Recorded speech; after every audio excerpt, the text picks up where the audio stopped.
ಕಲಬುರಗಿ ಮತ್ತು ಯಾದಗಿರಿ ಜಿಲ್ಲಾ ಸಹಕಾರ ಕೇಂದ್ರ ಬ್ಯಾಂಕ್ ಕಲಬುರಗಿಯ 2024-25ನೇ ಸಾಲಿನ ಸರ್ವ ಸದಸ್ಯರುಗಳ 99ನೇ ವಾರ್ಷಿಕ ಮಹಾಸಭೆಯು ಸೋಮಶೇಖರ್ ಗೋನಾಯಕ್ ಅವರ ನೇತೃತ್ವದಲ್ಲಿ ಆಯೋಜನೆ ಮಾಡಲಾಗಿದೆ.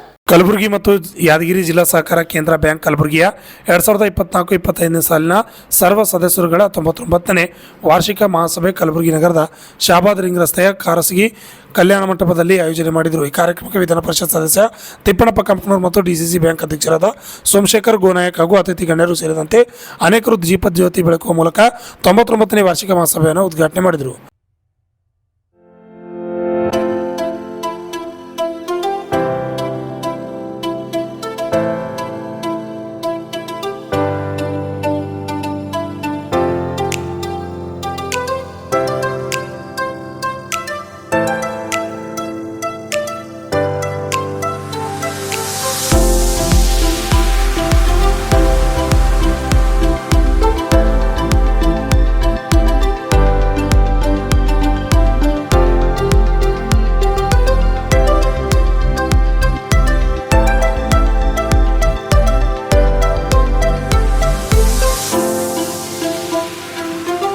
ಈ ಸಂದರ್ಭದಲ್ಲಿ ವಿಧಾನ ಪರಿಷತ್ ಸದಸ್ಯರು ತಿಪ್ಪಣಪ್ಪ ಕಂಪನೂರ್ ಮತ್ತು ಡಿಸಿಸಿ ಬ್ಯಾಂಕ್ ಅಧ್ಯಕ್ಷರಾದ ಸೋಮಶೇಖರ್ ಗೋನಾಯಕ್ ಅವರು ಸಭೆ ಉದ್ದೇಶಿಸಿ ಮಾತನಾಡಿದರು.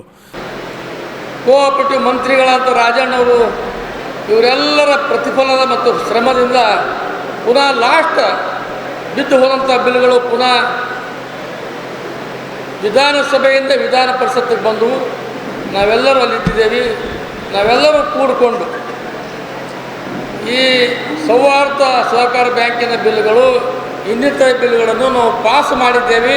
ಅದರಿಂದ ಮುಂದಿನ ದಿನಗಳಲ್ಲಿ ನಿಮ್ಮೆಲ್ಲ ರೀತಿಯ ಸಹಾಯ ಆಗ್ತದೆ ಎಂಬ ಮಾತನ್ನು ಕೂಡ ಈ ಸಂದರ್ಭದಲ್ಲಿ ನಿಮ್ಮ ಗಮನಕ್ಕೆ ತರಬಯಸುತ್ತೇನೆ. ಆಮೇಲೆ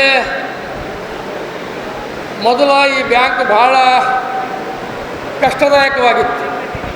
ಈ ಬ್ಯಾಂಕ್ ಹೇಳ್ತದ ಇಲ್ಲ, ಬಡವರಿಗೆ ನ್ಯಾಯ ಸಿಗ್ತದ ಇಲ್ಲ ಎಂಬ ಭಾವನೆ ನಮ್ಮೆಲ್ಲರಲ್ಲಿ ಇತ್ತು.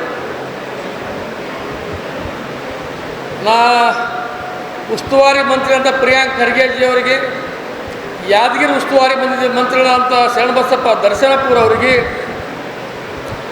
ಮತ್ತು ಶರಣಪ್ರಕಾಶ್ ಪಾಟೀಲ್ರಿಗೆ, ಈ ಭಾಗದ ಎಲ್ಲ ಶಾಸಕರಿಗೆ ಅಭಿನಂದನೆ ಸಲ್ಲಿಸಬೇಕಾಗ್ತದೆ. ಏಕೆಂದರೆ ಸೋಮಶೇಖರ್ ಗೋನಾಯಕರಿಗೆ ಮಾಡಬೇಕು, ಅವರಿಗೆ ಈ ಬ್ಯಾಂಕಿನ ಬಗ್ಗೆ ಪೂರ್ಣ ಮಾಹಿತಿ ಇದೆ, ಬ್ಯಾಂಕಿಗೆ ಒಂದು ಅನುಕೂಲ ಮಾಡಿಕೊಡ್ತಾರೆ, ಈ ಬ್ಯಾಂಕ್ ಲಾಭದಾಯಕವಾಗಿ ತಂದೇ ತರ್ತಾರೆ ಮತ್ತು ಎಲ್ಲ ನಿರ್ದೇಶಕರ ಸಹಕಾರ ತೆಗೆದುಕೊಂಡು ಉತ್ತಮವಾದ ಕೆಲಸಗಳು ಮಾಡ್ತಾರೆ ಅಂಥೇಳಿ ನಾವೆಲ್ಲ ಒಕ್ಕಟ್ಟಾಗಿ ಸೋಮಶೇಖರ್ ಗೋನಾಯಕರಿಗೆ ಯುನಾನಿಮಸ್ಲಿ ನಾವು ಈ ಸಲ ಚುನಾವಣೆಯಲ್ಲಿ ಆರಿಸಿ ತಂದಿದ್ದೇವೆ. ಸುಮಾರು 2 ವರ್ಷಗಳಲ್ಲಿ ಮೊದಲನೇ ಬಾರಿಗೆ ಸುಮಾರು 14 ಕೋಟಿ ಹಣವನ್ನು ಅವರು ಲಾಭದಾಯಕವಾಗಿ ಮಾಡಿದ್ದಾರೆ. ಮತ್ತು ಇಲ್ಲಿಯವರೆಗೆ ಯಾರೂ ಮನಸ್ಸು ಮಾಡಿರಲಿಲ್ಲ, ಹೊಸ ಸೊಸೈಟಿಗಳು ಮಾಡಬೇಕು, ಹೆಚ್ಚಿನ ಸದಸ್ಯರು ನೇಮಕ ಮಾಡಬೇಕು. ಈ ಬ್ಯಾಂಕಿಗೆ ನಾವು ನೋಡ್ರಿ, ಬೆಳಗಾವಿ, ಹುಬ್ಬಳ್ಳಿ, ಧಾರವಾಡ ಕಡೆ ಈ ಬೇರೆ ನ್ಯಾಷನಲೈಸ್ ಬ್ಯಾಂಕಿಗೆ ಯಾರೂ ಹೋಗೋದೇ ಇಲ್ಲ. ಎಲ್ಲರೂ ಸಹಕಾರಿ ಬ್ಯಾಂಕಿಗೆ, DCC ಬ್ಯಾಂಕಿಗೆ ಬರ್ತಾರೆ. ನಮ್ಮಲ್ಲಿ ಆ ವ್ಯವಸ್ಥೆ ಇರಲಿಲ್ಲ. ಯಾಕಂದರೆ ಬ್ಯಾಂಕ್ ನಷ್ಟದಾಗಿತ್ತು. ಭಾಳಷ್ಟು ಮಂದಿ ಹಣ ದುರುಪಯೋಗ ಮಾಡಿದರು. ಅವೆಲ್ಲ ಹಣವನ್ನು ವಸೂಲಿ ಮಾಡಿ 14 ಕೋಟಿಗಳ ಲಾಭದಾಯಕ ಕೆಲಸಗಳು ನಮ್ಮ ಸೋಮಶೇಖರ್ ಗೋನಾಯಕರು ಇವೆಲ್ಲ ಆಡಳಿತ ಮಂಡಳಿ ಮಾಡ್ತಾಯಿದ್ದೀರಿ. ಅದಕ್ಕೆ ನಾನು ಸೋಮಶೇಖರ್ ಗೋನಾಯಕರಿಗೆ ಇನ್ನೊಮ್ಮೆ ಅವರಿಗೆ ಹೃದಯಪೂರ್ವಕ ಅಭಿನಂದನೆ ಸಲ್ಲಿಸ್ತೇನೆ. ಜಿಲ್ಲಾ ಸಹಕಾರ ಕೇಂದ್ರ ಬ್ಯಾಂಕಿನ 99ನೇ ವಾರ್ಷಿಕ ಮಹಾಸಭೆಗೆ ಆಗಮಿಸಿದ 2 ಜಿಲ್ಲೆಗಳ ವಿವಿಧ ಸಹಕಾರ ಸಂಘಗಳ ಆತ್ಮೀಯ ಪ್ರತಿನಿಧಿಗಳೇ, ವೇದಿಕೆ ಮೇಲೆ ಆಸೀನರಾದಂಥ ಬ್ಯಾಂಕಿನ ಆಡಳಿತ ಮಂಡಳಿ ಸದಸ್ಯರೇ, ಬ್ಯಾಂಕಿನ ನೌಕರ ವರ್ಗದವರೇ ಮತ್ತು ಎಲ್ಲ ಸಹಕಾರಿಗಳೇ, ಕಲಬುರಗಿ ಮತ್ತು ಯಾದಗಿರಿ ಜಿಲ್ಲಾ ಸಹಕಾರ ಕೇಂದ್ರ ಬ್ಯಾಂಕಿನ ಈ 99ನೇ ವಾರ್ಷಿಕ ಮಹಾಸಭೆಗೆ ತಮ್ಮೆಲ್ಲರನ್ನು ಅತ್ಯಂತ ಆತ್ಮೀಯವಾಗಿ ಸ್ವಾಗತಿಸುತ್ತೇನೆ.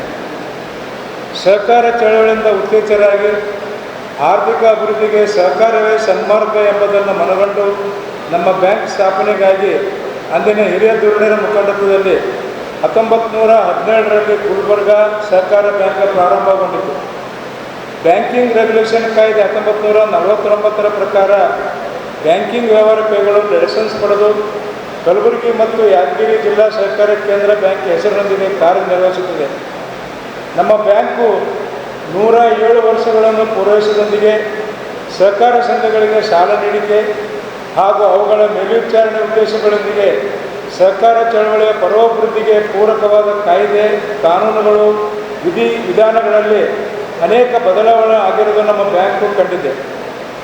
ಉಭಯ ಜಿಲ್ಲೆಗಳ ಗ್ರಾಮೀಣ ರೈತರಿಗೆ ಅಗತ್ಯ ಇರುವ ಕೃಷಿ ಪತ್ತನ್ನು ರಾಜ್ಯ ಸಹಕಾರಿ ಅಪೆಕ್ಸ್ ಬ್ಯಾಂಕ್, ನಬಾರ್ಡ್ ಮತ್ತು ರಾಜ್ಯ ಸರ್ಕಾರದ ನೆರವಿನೊಂದಿಗೆ ಸಕಾಲಿಕವಾಗಿ ಸಾಲ ವಿತರಿಸುತ್ತಾ ರೈತರ ಜೀವನಾಡಿ ಸಂಸ್ಥೆಯೆಂದು ಕರೆಸಿಕೊಂಡಿರುವುದು ನಮ್ಮ ಬ್ಯಾಂಕಿನ ಹಿರಿಮೆಯಾಗಿದೆ.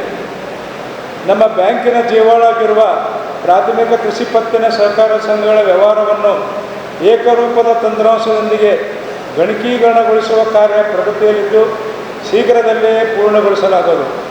ಪ್ರಥಮ ಹಂತದಲ್ಲಿ ಉಭಯ ಜಿಲ್ಲೆಗಳ ಒಟ್ಟು 265 ಪ್ರಾಥಮಿಕ ಕೃಷಿ ಪತ್ತಿನ 265 ಪ್ರಾಥಮಿಕ ಕೃಷಿ ಪತ್ತಿನ ಸಹಕಾರ ಸಂಘಗಳನ್ನು ಗುರುತಿಸಲಾಗಿದ್ದು ಇದಕ್ಕೆ ಅಗತ್ಯ ಇರುವ ಗಣಕಯಂತ್ರಗಳು, UPS, ಪ್ರಿಂಟರ್, ವೆಬ್ ಕ್ಯಾಮರಾ ಹಾಗೂ ಬಯೋಮೆಟ್ರಿಕ್ ಡಿವೈಸ್ಗಳನ್ನು ಸರಬರಾಜು ಮಾಡಲಾಗಿದೆ.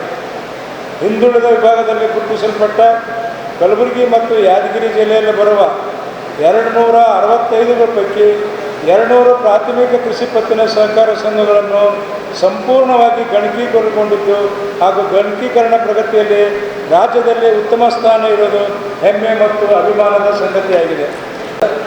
ಬ್ಯಾಂಕಿನ ಆರ್ಥಿಕ ಸ್ಥಿತಿಯನ್ನು ಸುಧಾರಿಸಿಕೊಂಡಿದೆ. ಒಟ್ಟು ಷೇರು ಬಂಡವಾಳ 31/3/2023 ಅಂತ್ಯಕ್ಕೆ 123 ಲಕ್ಷ ರೂಪಾಯಿ ಕೋಟಿಯಾಗಿದ್ದು 31/3/2025ಗೆ 125.67 ಕೋಟಿಗಳಾಗಿರುತ್ತದೆ. ತಂದ ಸಾಲಗಳು 31/3/2023 ಅಂತ್ಯಕ್ಕೆ 602 ಕೋಟಿಗಳಾಗಿದ್ದು 31/3/2020 ಅಂತ್ಯಕ್ಕೆ 621.89 ಕೋಟಿಗಳಾಗಿರುತ್ತದೆ. ಸ್ವಂತ ಬಂಡವಾಳ 31/3/23 ಅಂತ್ಯಕ್ಕೆ 116.45 ಕೋಟಿಯಾಗಿದ್ದು 31/3/2020 ಅಂತ್ಯಕ್ಕೆ 151.8 ಕೋಟಿ ಆಗಿರುತ್ತದೆ.